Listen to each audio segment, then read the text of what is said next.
그래서 업장 측에서 환자에게 3천만 원을 지급하면서 사건 종결이 됐습니다. 보험금 청구 기술 보청기 구독자 여러분 반갑습니다. 자, 오늘 이 시간에는 술집에서 술을 먹고 계단에서 넘어졌을 때 손해사정 실제 사례를 말씀드리도록 하겠습니다. 배상 책임이라 함은 타인의 재물이나 신체를 훼손시켜서 내가 그 과실만큼 지게 되는 책임을 말하는데요. 그런 책임이 발생하면 내가 반드시 상대방에게 배상을 해야겠죠. 근데 이런 경우 보시죠. 술을 먹고 나서 이제 화장실 같은 데를 가다가 계단에서 넘어졌다, 혹은 술집 밖으로 나가다가 넘어졌다, 이런 경우에도 과연 이 배상 책임이 발생할까, 이런 겁니다. 생각해보면 내가 술을 좀 많이 먹고 내 행동이 자유롭지 못한 상태에서 넘어진 게 꼭 가게의 책임일까? 가게 책임이 아니고 내가 술 많이 먹어서 그렇게 된 거 아닐까? 라고 생각하기 당연히 쉽죠. 그게 뭐 사실 맞기도 하고요. 그럼 이런 경우에도 배상 책임으로 보상이 가능할까? 이제 실제 보상이 된 사례를 한번 살펴보겠습니다. 상호 경위 보시면요, 직장인이 이제 회식이 끝나고 2차로 술집을 갔습니다. 술집 가서 소주를 한 병 반 정도를 먹었어요. 자기 주량인 3병에는 미치지 못했지만 좀 많이 먹었습니다. 근데 이제 화장실 가던 도중에 계단으로 내려가다가 미끄러져 넘어져서 발목이 돌아갔어요. 그래서 119로 후송이 됐고 발목 골절된 거 확인하고 수술을 진행했습니다.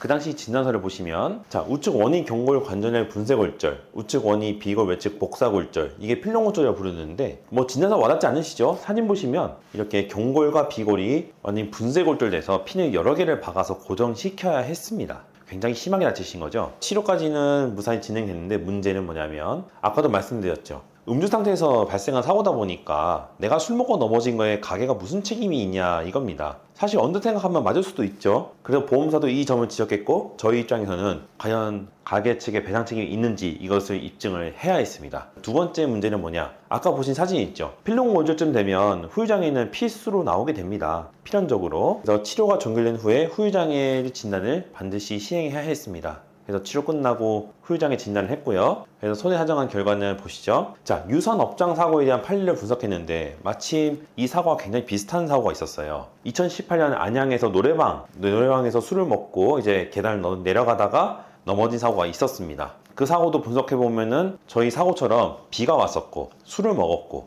계단으로 내려가고 있었고 업장 아니었고, 그래서 굉장히 저희 사고가 판박이다 싶을 정도 유사했고, 그 당시에 재판부에서는 가게 측의 책임을 50%로 제한했습니다. 그래서 저희가 이 판례를 준용해서 환자 측의 과실과 가게 측의 과실도 각각 50%다 라고 주장해서 받아들여졌습니다. 그리고 두 번째, 맥바이드 후유장애 진단. 이제 발목이 그렇게 심하게 부상당했기 때문에 이 환자의 노동력 상실률을 측정했는데 상실률은 14%, 기간은 한시 7년 나왔습니다. 사실 이게 연구자료에 나와도 할 말이 없을 정도이긴 한데, 환자의 나이가 그 당시에 30살 넘지 않았고 안절면이 그렇게 손상되지는 않았기 때문에 다행스럽게 회복은 되는 걸로 판단이 됐습니다. 그래서 이 두 가지를 근거로 환자의 피해액을 계산해 본 결과 대략 3천만 원으로 계산이 되었고요. 그래서 업장 측에서 환자에게 3천만 원을 지급하면서 사건 종결이 됐습니다. 오늘 준비한 주제는 여기까지입니다. 사실 술 먹고 넘어져 다치면 내 잘못이지 가게 책임이라 생각하진 않잖아요. 그리고 그런 선입견이 대세로 맞고요. 하지만 이런 경우처럼 특별한 경우, 또 가게 측에 책임이 있는 경우, 비가 왔기 때문에 미끄러지지 않도록 특별히 관리를 해야 했다거나, 아니면 계단에 안전장치가 미비한다거나 손잡이도 없다거나, 그런 경우에는 업장 측 과실이 일부 책정이 되니까요. 본인이 이제 그런 비슷한 사례가 있었다, 아니면 주변에 이런 사례가 있었다